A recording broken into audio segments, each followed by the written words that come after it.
Assalamualaikum warahmatullahi wabarakatuh. Bismillah, alhamdulillah, la haula wa la quwata illa billah. Bersyukur kita kepada Allah subhanahu wa ta'ala. Salawat dan salam senantiasa tercurah kepada uswah kita Nabi Allah Muhammad sallallahu alaihi wasallam. Sahabat semua yang dirahmati Allah, ada hal yang sering diremehkan,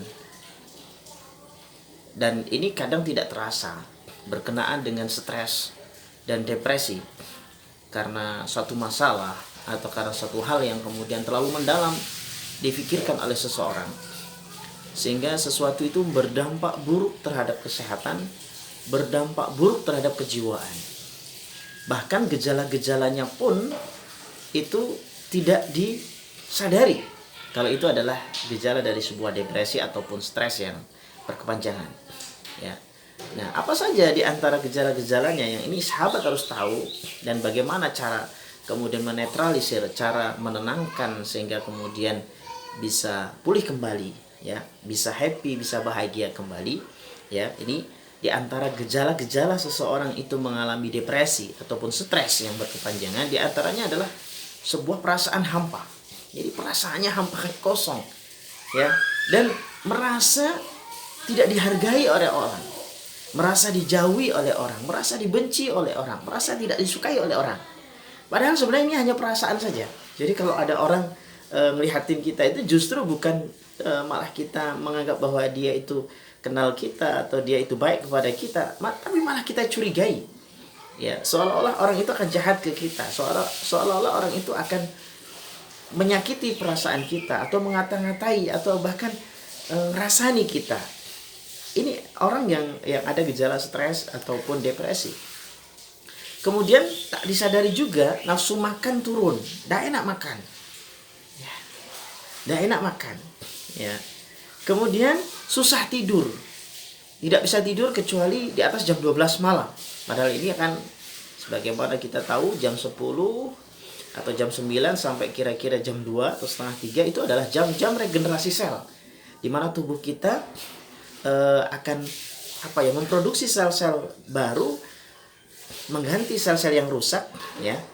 Dan itu tidak boleh kemudian diganggu, harus istirahat, harus tidur, ya, bahkan harus tidur yang nyenyak, tidur yang nyaman, ya. Ini jadi orang yang kemudian mengalami depresi biasanya susah sekali tidur jam 12 malam, lebih bahkan sampai pagi, bahkan kemudian dibalik, ya, sampai kemudian pagi harinya baru kemudian bisa tidur jam 3 misalkan, dan seterusnya.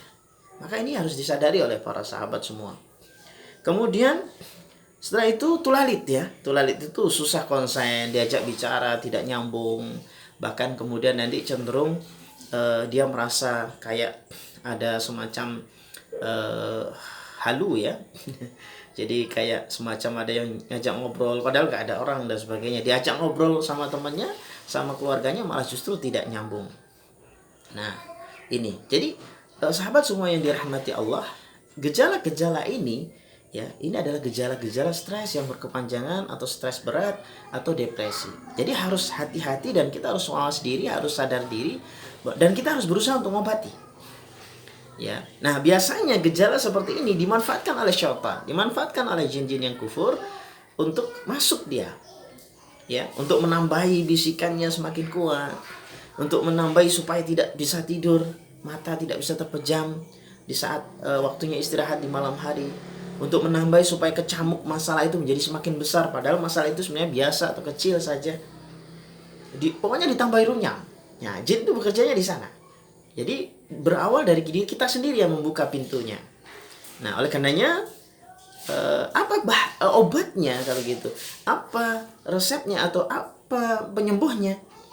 Ala bidzikrillah tatmainnul qulub. Tenangkan hati, damaikan hati, bahagiakan hati dengan berzikir, mengingat Allah Subhanahu wa taala. Para sahabat semua yang dirahmati Allah, yang dimaksud berzikir di sini jangan hanya sekedar formalitas, lisan berzikir tapi hatinya tidak tergerak. Ya. Alladzina yadhkurunallaha qiyaman wa qu'udan wa 'ala junubihim. Zikir itu adalah sebuah proses mengingat.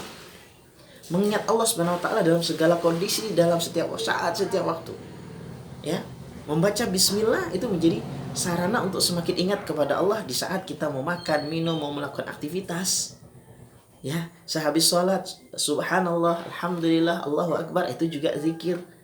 Ketika kita ingat sesuatu lalu kemudian membaca masya Allah, kemudian membaca innalillah, membaca istighfar, astagfirullah saat kaget dan sebagainya.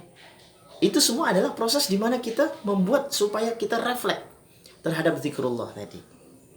Jadi refleks terhadap zikrullah setiap kali melakukan satu aktivitas atau kegiatan kita. Itulah cara di mana kita mengingat Allah SWT yang bersumber dari hati. Bahkan setiap kemudian mau tidur atau bangun tidur, itu kemudian refleksnya adalah zikir. Ya, bahkan upayakan supaya kita senantiasa di dalam zikrullah, yaitu dengan sarana wudhu.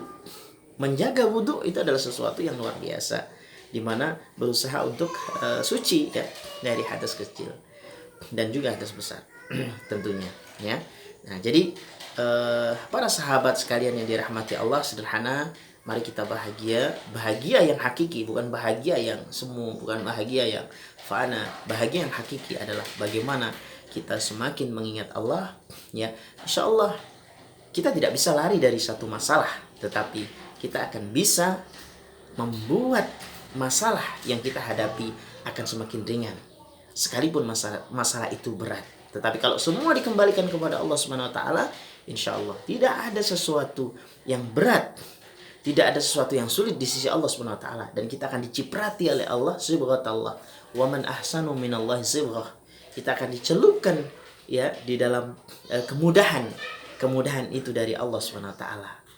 Mudah-mudahan kita semua dimudahkan setiap urusan, setiap masalah yang kita hadapi bisa ringan dan bisa kita atasi, dan kemudian sabar tentunya menjadi kunci untuk bisa menjadi hamba-hamba Allah yang terbaik. Sehat walafiat zahir batin, dan mudah-mudahan kita senantiasa bersama keluarga bahagia insyaallah. Demikian, mudah-mudahan tips ini bisa diamalkan. Mari kita amalkan. Wassalamualaikum warahmatullahi wabarakatuh.